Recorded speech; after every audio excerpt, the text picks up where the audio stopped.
so it will be interesting to see how this affects the numbers. I haven't talked about anime on this channel yet because, well, for one, comedy is my thing, that's what my degree is in, but also because I'm an old school anime nerd. Back before weeb culture was a thing, we had like an hour or so of anime programming, and that was just what you got. And you didn't even watch it because it was good, you just watched it because it was anime. It worked out fine when you could find Dragon Ball and Evangelion in that programming, but that also meant that a lot of teenage boys into graphic violent cartoons ended up sitting through Tenchi Muyo and thinking, what the fuck is going on here? Tenchi is an interesting segue into what we're going to talk about today. Komi Can't Communicate. Komi Can't Communicate is a show about a high school girl who has such bad social anxiety she can't bring herself to speak in front of people. If this were a sitcom, that would have been a good enough premise. But it's anime, so the premise of the show is centered around a goal, which is a thing. It's probably another topic for another time, a topic wherein we could talk about sports anime a lot, and I like sports anime, so that's a big topic. No, let's stay focused. Komi's goal is to make 100 friends, which is going to be hard if you can't actually talk to anyone. So it's lucky our boy Tadano comes around. Tadano is a painfully average male schoolmate of Komi who happens to sit next to her, and is the first person to discover she has crippling anxiety. I know we're getting further away from the point that I was going to make at the beginning here, but let's look at why Tadano is the only person that sees Komi as suffering with this problem. Ironically, it's because Komi is, well, hot. Which is a weird thing to say about high school students, but this is anime, and if that's where your moral bar is set, then, brother, you're going to have a lot of problems with things going forward in this genre. Now, see, the thing is, Komi is so attractive that everywhere she goes, people are just, like, in awe of her. Men and women. They're so gassed by her natural beauty, they think that everything she does is perfect. So when she doesn't talk to people, they think it's because it's part of her, like, angelic persona or whatever. They basically think she's too perfect to be flawed in any way, and can't conceive that she has what amounts to a mental health condition. And that's one of the many things I want to talk about here. If we think about American animated sitcoms, your Bob's Burgers, your Simpsons, what are they about? Well, they're about families trying to maintain normalcy, to achieve within the parameters of their economical background and have a normal family life. What are British animated sitcoms about? Well, unfortunately, there aren't many examples to use here, practically none in the last 10 years, but the few animated sitcoms we do have, much like our live-action sitcoms, are all about class. American sitcoms focus on the maintaining of normalcy, or the idea you can advance in your chosen field or career, which given the circular nature of sitcom narrative means normality must be restored at the end of every episode, and they never achieve their goals of advancement. British sitcoms, being about class, either poke fun of a higher social standing, or examine the life of a lower middle one. Why the hell am I talking about all this? Because Komi Can't Communicate gives us a glance of what the subtext of anime is all about. Hierarchies. We see it in the show by how the rest of the class puts Komi on a pedestal. The blind admiration for her leading them to elect her the class representative while not realising that she can't talk, so how good a representative could she be? I could go deeper into this. I could point out how all shoujin anime deciphers a hierarchy via fight tournaments and quests to see who is the strongest, and basically how that's at the core of every fight anime, but I don't want to talk about fight anime, I want to talk about more accessible anime, because Komi isn't a fight anime, so let's talk about more accessible anime like Komi is, and by that I mean the kind of thing you can find on Netflix. Blue Period. I want to be an artist, I want to get good at art, so I need to go to good art school because that's where all the good artists go. Rascal Does Not Dream of Bunny Girl Senpai. Great title, good show. That's about how the aspirational heights of fame achieved by said Bunny Girl Senpai are in themselves still vocational. It's work. It's work that becomes a duty to her, and a duty that does not help her deal with her own issues around self-identification. Kotaro Lives Alone. The hierarchy here is the apartment block. How the guy next door takes it upon himself to look after the kid that lives alone because someone has to do it. And though he has no relation to the child and never asked for the responsibility, a social responsibility falls on him, and the hierarchy dictates that him being the oldest person nearest to him, he should be his go-to adult. I need to bring this back around to the show, don't I? Okay. So, In the show, Tadano, who clearly is smitten by Komi, is the first person to discover her social anxiety issue because he takes the time to talk to her on a person-to-person level, not idolizing her. It's not until the end of the first episode we learn that there is an extra spin on the show to make it even more anime-like. Everyone who attends this school has some sort of defining feature, something they do better than anyone, or something that makes them stand out. And Tadano has advanced observational skills, which he uses to understand people's feelings better. That's it. There's no superpowers, no quirks or any magic or anything like that. Tadano is just a good dude who wants to help someone. He sees that Komi is struggling and decides that his goal will be to help Komi achieve her goal. And remember, we talked about how important goals are. This video started off with a quick dig at Tenchi Muyo, the early 90s anime about a dude who has all these girls from space trying to marry him. And that might sound to you unfamiliar with the show like another dig or a glib interpretation, but that's exactly what the series is about.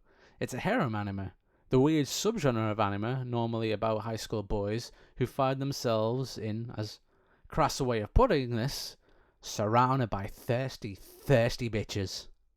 The idea of harem anime is twofold. It's will they, won't they, the classic formula which we are all familiar with and exposed to through sitcoms, and it's fan service, the uniquely Japanese tradition of attempting to capture as wide a demographic of pervs as possible, a wider demographic of anime fans as possible, by giving them a selection of female characters so deep under the show's true drive, which is, let's put our male lead in some awkward and compromising situations for fan service and comic effect. Tadano is driven by a desire to help, and being aware of how beautiful Komi is, a fact which causes everyone else in the show to obsessively fawn over her, makes Tadano sure they'll never be a couple and he's happy to just be friends. Which, okay, is bollocks because the romantic subplot is pretty much a given at this point. It's not a driving force of the show, though. The will they, won't they moments are tied into Komi's growth in dealing with her impairments, as it becomes clear as the series progresses that she has a little thing for Tadano too, but she can't say good morning to people, so there's no way she's going to be able to confess her feelings to someone. And that's infinitely more interesting to me. I'm a 30-plus-year-old nerd. I don't give a shit about romance anime, but I'm kind of invested in this relationship, because if it does happen, it will mark an emotional growth for Komi and Tadano, and Tadano will learn a pretty important lesson about how being a nice guy can result in nice things happening. That's not to say that this is your standard romance anime. There is a level of sadness to this show that is not really explored too deep. We never look into how lonely it must be for Komi to be perceived as perfect. The first time we see her in the show, she's too afraid to approach a cat, and she loves cats. Later in the series, she says that even though everyone always admired her, she never knew because she was always too afraid to look anyone in the eye. She always kept her head down, which led her to then assuming in her own mind that everyone hated her for being rude. And the horrible male gaze stuff of this show, man, the stuff that's just played for laughs that you never sit and think about how this must make Komi feel, outside of the awkwardness of it. Everywhere she goes, she's objectified, and not just while wearing a bikini at a swim park episode, but going to the damn library. It's not just male gaze either. Komi is so aesthetically perfect that women are awestruck by her, and the girls she wants to be friends with fetishize her, sexually fetishize her to some disturbing levels, which is never shown as disturbing but played for laughs. I never thought I would be an advocate for rights of the perpetually attractive, but it must suck to know that no one likes you for the person you are. They want to be with you because of the way you look and the person they perceive you to be. I think that's why she develops feelings for the perpetually plain Tadano, who is so average, his name apparently being a loose translation of the term just some guy, but still doesn't hold her to this idealized version of perfection that everyone else does. Because she knows Tadano is kind and thoughtful dude. She knows he's just a nice guy. And that's enough for her to be attracted to him. What a world that is. I think I've covered all the points I wanted to hit on the topic of this show. The only thing I couldn't find a way to tactfully address in the body of this essay is, regardless of how weird, wacky, and sometimes pervy this show is, there are also levels of relatability I have not seen in this animated series in my many years of weebdom.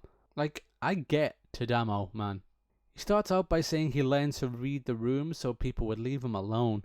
Man, protagonists being complete losers is nothing new, especially in harem stuff, but I don't think that's what they were going for with Tadano. He's essentially a background character of the show, which should have been about a school full of weird and exceptional people, and he's found his way to the starring role just by being nice, just by being kind and wanting to help someone.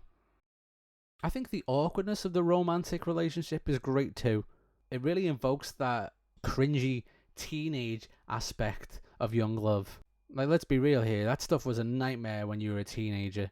It captures that emotion really well, but also with the added level of mental health trouble that's attached to that. You know, the anxiety and the stress of it all. And yeah, though not without its problems, I would still recommend it.